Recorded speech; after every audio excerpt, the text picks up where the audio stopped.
آج کچھ لوگ جس طریقے سے نمازوں کے منکر بنے ہوئے ہیں، نمازوں کے بارے میں جو باتیں کرتے ہیں، ان کو ان معاملوں سے سبق لینا چاہیے۔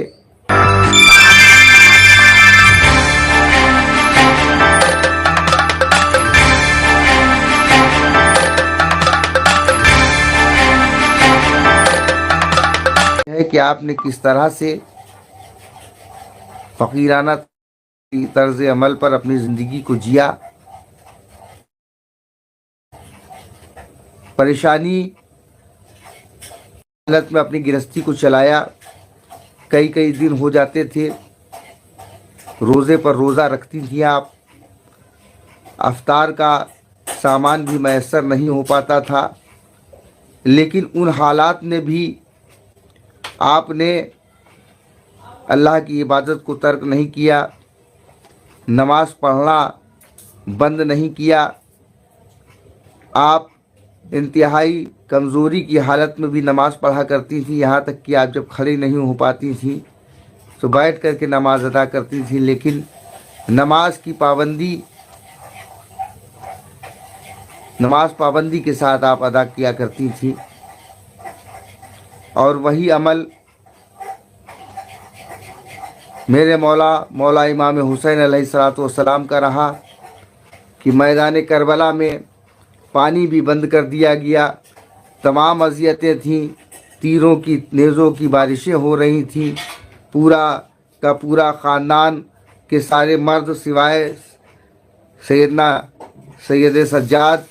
اور امام باقر کے سارے مرد شہید کر دیے گئے تھے، کیول عورتیں بچی تھیں۔ آپ کے پاس اس حالت میں کوئی اور انسان ہوتا، اس کے پاس لاکھوں بہانے تھے نماز نہ پڑھنے کے، لیکن آپ نے اس حالت میں بھی نماز ادا کی، اور یہ پوری ساری دنیا بھر کی تاریخ میں لکھا ہوا ہے کہ سجدے کی حالت میں ہی آپ کا سر تن سے جدا کیا گیا۔ جب آپ اتنی پریشانی کی حالت میں تھے اور اپنے رب کا شکر بجا لا رہے تھے، سجدہ کر رہے تھے، آپ نے سجدے کی حالت میں کہا، اے میرے رب،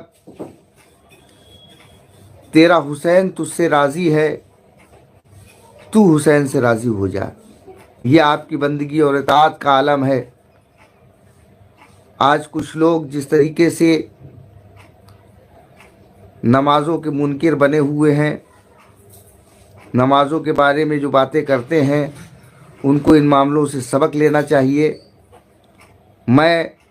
میری کوئی حیثیت نہیں کہ میں اس بارے میں یہ کہوں کہ لوگ نماز پڑھیں، کیونکہ نماز پڑھنا یہ اللہ کی عبادت کرنا، نماز پڑھنا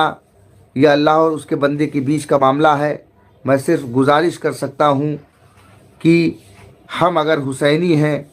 ہم اگر سیدہ فاطمۃ الزہرا سلام اللہ علیہا کی بارگاہ کے خادم ہیں، غلام ہیں، اور مولا علی سے محبت کرتے ہیں، تو ہمیں یہ چاہیے کہ جس طریقے سے انہوں نے اپنی زندگی اللہ کی عبادت کے ساتھ گزاری، نمازیں پڑھ کر کے، روزہ رکھ کر کے، بندگی کر کے اللہ کی اطاعت کی، ہمارا بھی فرض ہے کہ اگر ہم ان کے پیروکار ہیں تو ہم کو ان کی ان